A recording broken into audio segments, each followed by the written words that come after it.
When you think about why wars start, it's usually over things like land or power or some huge clash of ideas. But what if I told you that two of the biggest empires on the planet, the United States and Great Britain, came dangerously close to all-out war over a pig? Seriously, let's get into this absolutely bizarre but 100% true story. So, our story kicks off right here on this beautiful, quiet looking place called San Juan Island. It's tucked right between what's now Washington State and Vancouver Island.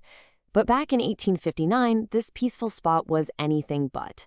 It was the center of a super tense military standoff that had leaders in Washington, D.C. and London just sweating, all because a treaty with some fuzzy wording had turned this island into a geopolitical powder keg. So what could it have been, right? What could possibly bring two global superpowers to the brink of war in this little corner of the world? Was it an assassination? A naval blockade? Some major international incident? Nope, it was this guy. A pig. This is the incredible story of how one farmer getting fed up with one animal just spiraled into an international crisis. We're talking hundreds of soldiers, a bunch of warships, and the very, very real threat of a shooting war. Okay, so to really understand how this whole thing just blew up, we need to meet the two central figures in this, let's call it a barnyard drama. So, in one corner, we've got Lyman Cutler. He's an American just trying to make a living, growing some potatoes. And in the other corner, we have a large black pig. This pig belonged to the British Hudson's Bay Company, and it had a real thing for, you guessed it, American potatoes. And that brings us to the big day, June 15th, 1859. The pig gets into Cutler's garden again, and this time it's the last straw. Cutler's had enough, grabs his gun, and shoots it. Now, he feels a little bad about it, so he goes to the pig's owner, a guy named Charles Griffin, and offers him $10. But Griffin just laughs at him. He demands $100, which was a crazy amount of money back then, and then threatens to have British authorities arrest Cutler. And the whole thing just escalated so fast. Griffin's response here makes it pretty clear. This was never really about the pig. It was about who had the right to even be on the island. Suddenly, a dead hog became a question of national sovereignty. And that threat of arrest? That's the real heart of the issue here. The pig wasn't the cause of the crisis. It was just the trigger.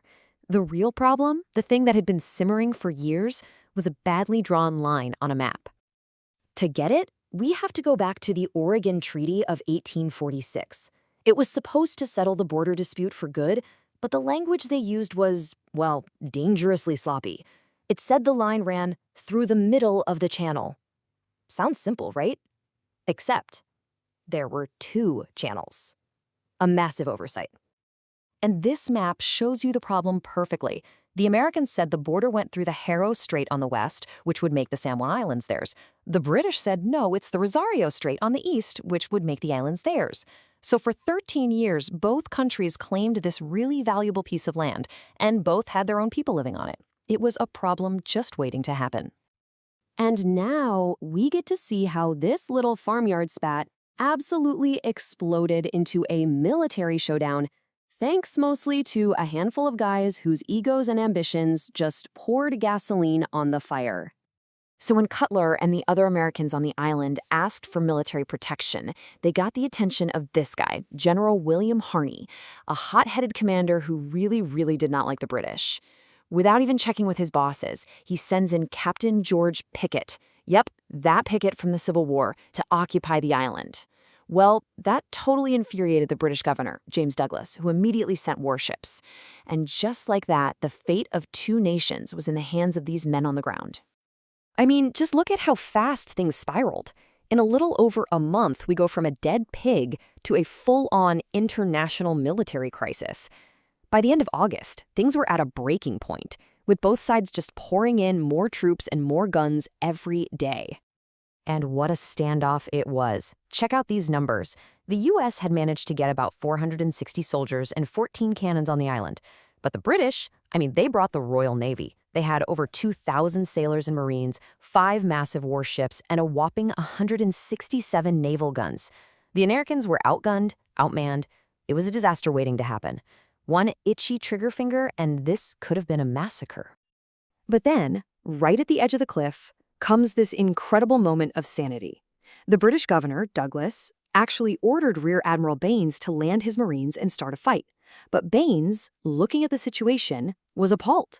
He flat out refused the order. He basically said there was no way he was going to involve two great nations in a war over a squabble about a pig. His common sense, right there, in that moment, probably prevented a war all by itself. So, with the cannons staying silent, for now, the diplomats finally got their act together and stepped in. But they had a huge challenge. How do you walk this thing back? How do you de-escalate this mess without either side looking weak? President Buchanan sent in his top guy, General Winfield Scott, a man literally nicknamed the Great Pacificator, and he came up with this really strange but kind of brilliant solution.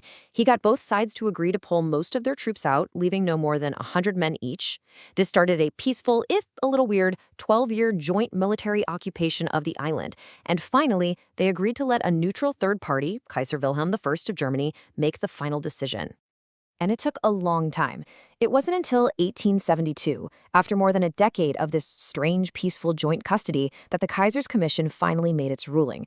They sided with the Americans, deciding the Haro Strait was the true border. And just like that, the San Juan Islands became officially part of the United States. So the war ended without a single human casualty. But this truly weird chapter in history leaves behind a really powerful legacy. One that's probably more important now than ever. Today, you can actually go and visit the San Juan Island National Historical Park. And what's amazing is that the park preserves both the American camp and the British camp. It's a monument not to a victory or a defeat, but to the fact that they managed to solve a huge problem peacefully. So, what's the big takeaway from all this? Well, the pig war is a perfect example of how a tiny, almost silly argument can blow up into a massive crisis when you let egos and nationalism take over. But more than that, it's an amazing testament to the power of cool heads, of diplomacy, and of finding a way to talk things out instead of shooting.